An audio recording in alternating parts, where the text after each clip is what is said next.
Where you invest your retirement dollars is one of the most important financial decisions you will ever make. However, that is not a one-time decision. It should be fluid based on your needs, how comfortable you are with risk, and what is happening in the economy. The vast majority of retirement accounts are invested heavily in the stock market. Everyone knows the market can go up and down. However, traditional expectations are that stocks will increase over a long enough time frame, even if they can be volatile.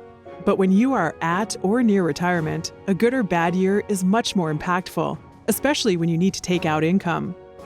Most guidance points to reducing market risk in your retirement portfolios as you get closer to retirement.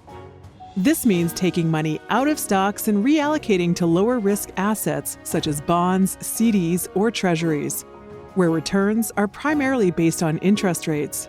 Even though expected returns on these types of assets are lower than the stock market, they are traditionally a lot less volatile. A great example is the early 2000s, when the stock market struggled for 3 years. Having bonds in your retirement portfolio would have lessened the blow of the decreasing stock market during this time. In general, bonds and other similar assets have performed fairly well over the last several decades. One of the primary reasons for this is that we have been in a decreasing interest rate environment, with 10-year Treasury rates as high as 9% in 1990 and going down as low as 0.5% in 2020. That might not seem logical. If bonds are based on interest rates, why would a decreasing interest rate environment be good for bonds? Yields on new bonds do move up or down with interest rates. However, when interest rates decrease, the value of existing bonds actually go up. The opposite is true as well. When interest rates increase, the value of existing bonds actually go down. Here's an example. In 2013, interest rates increased from less than 2% at the beginning of the year to around 3% at the end of the year. That led to negative average bond returns of approximately 2% before adding in management fees. So, where are we today?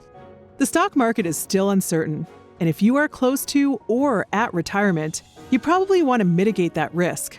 Historically, that might have meant investing a large portion of your retirement portfolio in bonds or other interest rate-based assets.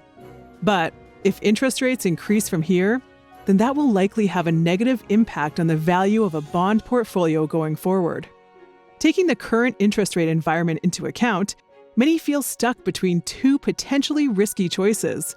Number one, keep a large portion of their retirement portfolios in the stock market and accept the market volatility.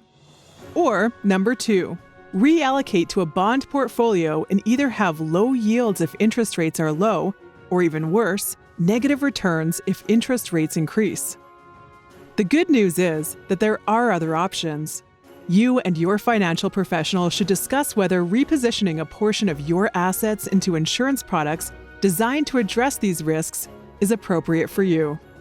These products offer potential for modest growth while protecting your principal. This helps you keep up with inflation in retirement while giving you guarantees that neither decreasing stock values nor increasing interest rates will result in losses.